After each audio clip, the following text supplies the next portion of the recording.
Entitled neighbor mad that we won't co-sign a loan for his Disney trip. What? We have a neighbor that constantly patrols the neighborhood, always wants to know what each of us is doing, and likes to point out any city violation as a favor. We have never done anything social with him or his family in 10 plus years of living here. Anyway, last week, he asked my wife and I if we'd co-sign on a loan with him for $15,000 so he could take his kids to Disney. He said that times are tough and that this might be his only chance to get away and make memories with his family. When I found out what he wanted, I went to his house and let him know that we were not co-signing a loan with him. He got super peed off and slammed the door in my face. Apparently, he is now going around to other neighbors and asking them. He's got one heck of a set of brass ones. Now, I know this is going to be a controversial opinion, but I probably wouldn't co-sign on a loan with this guy. Controversial, I know. But in all seriousness, I think this is a cover for some sort of scam. I don't think he is ever going to contribute any sort of money towards this loan and probably leave you holding the bag. In fact, I probably wouldn't even be shocked if he flat out doesn't even come back. Maybe he's planning an extended stay in Hawaii or something. But yeah, never co-sign on a loan with anyone but your children. But let's see what Tal has to say in the Tal Court. Order in the court. I have made my decision. I find the defendant guilty of attempting to illegally finance mouse-related activities. The punishment? The defendant will be forced to read the full terms and conditions of every theme park payment plan aloud. She thinks it's her house. I have a neighbor. She lives behind me. When I first moved in, I was keeping my lawn at a nice, lush 5-inch height. She decided to help me one day by mowing my lawn while I was at work. Came home to find that she'd cut it right down into the soil. Soon I had dandelions instead of a lawn. When I got home that day, I found her on her knees with a pair of scissors, reaching under our fence and trying to cut the lawn in my backyard. I told her we don't need her help and not to cut our lawn anymore.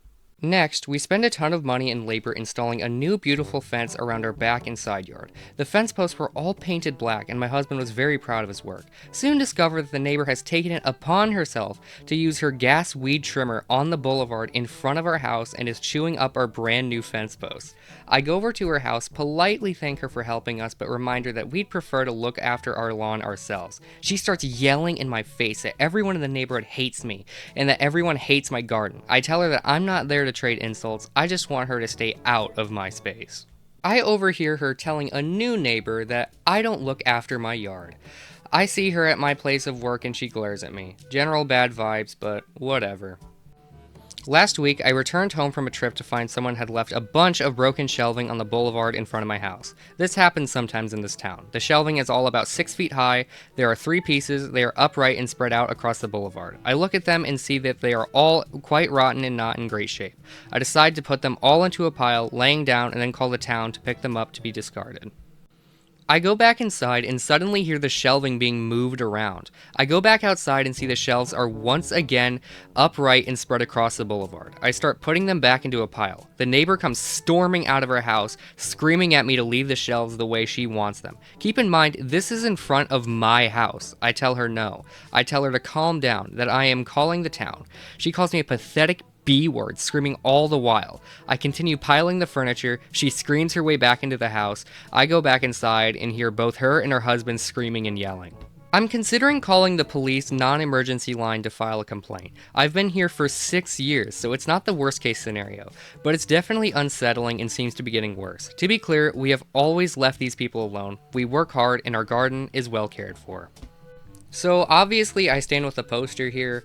I have dealt with many neighbors who are just totally deranged about this stuff. They'll call the city whenever there's a single weed out of place. It's the most annoying thing ever. So yeah, I stand with the poster here. This woman's neighbor is deranged. Holy crap. But let's see what Tal has to say in the Tal Court. I have made my decision. I find the defendant guilty of conspiracy to commit yard-based tyranny. The punishment I have assigned for this crime is that the defendant must receive 1 year probation from using the phrase, "I'm just trying to help." Alright, so this one is labeled, "My new downstairs neighbor is a church," with a frowny face emoji. So let's get into this one. Alright, so a few months ago, my downstairs neighbors started subletting half their rental unit to a church. That's quite interesting. It's quite an interesting decision. Alright, now every Sunday I'm woken up by an extremely loud amplified music and singing with a live drum kit directly underneath my bedroom. They hold 3 services per week and 1 additional practice, sometimes going on for hours.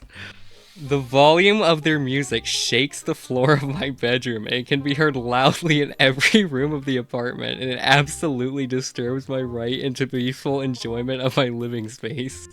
Alright, getting more serious now. Around the 3rd week, I grew frustrated and fired back by putting on my own music. Not so loud as to ruin their own service, but just to let them know how thin the walls are. This had 0 effect, and they continue to blast their music directly underneath my bedroom several times per week.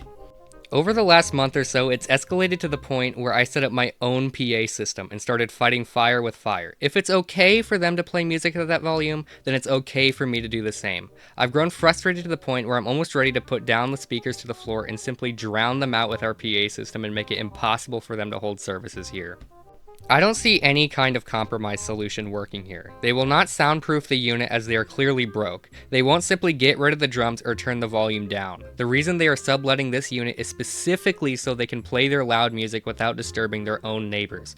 I feel bad for retaliating, but given the fact that they are holding regular live music services and practices in a residential building with 0 regard for the people who live here, I feel it's at least somewhat justified. Am I the neighbor from hell? Is it worth it to complain to the landlord even though it's more than likely that nothing will be done?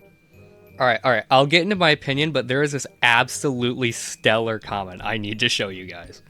Alright, Felix Martel 2 says, "Time to get down on your knees and start pleasing Jesus. Feel that salvation all over your face." Alright, kind of lame, but anyway, this story was like unexpectedly hilarious. Like I feel bad because I know this person is probably suffering so much right now, but like holy crap, it's gotta be like the sound of just hearing those drums and people playing religious music when you're trying to take a nap or something. That has gotta be the worst feeling ever. Yeah, I totally side with the poster here. This is absolutely insane. Do not forget about me. I have my own opinion. I find the defendant guilty of unlawful establishment of a downstairs cathedral. The punishment is that the defendants must listen to Marilyn Manson until they find headphones. Now end the video.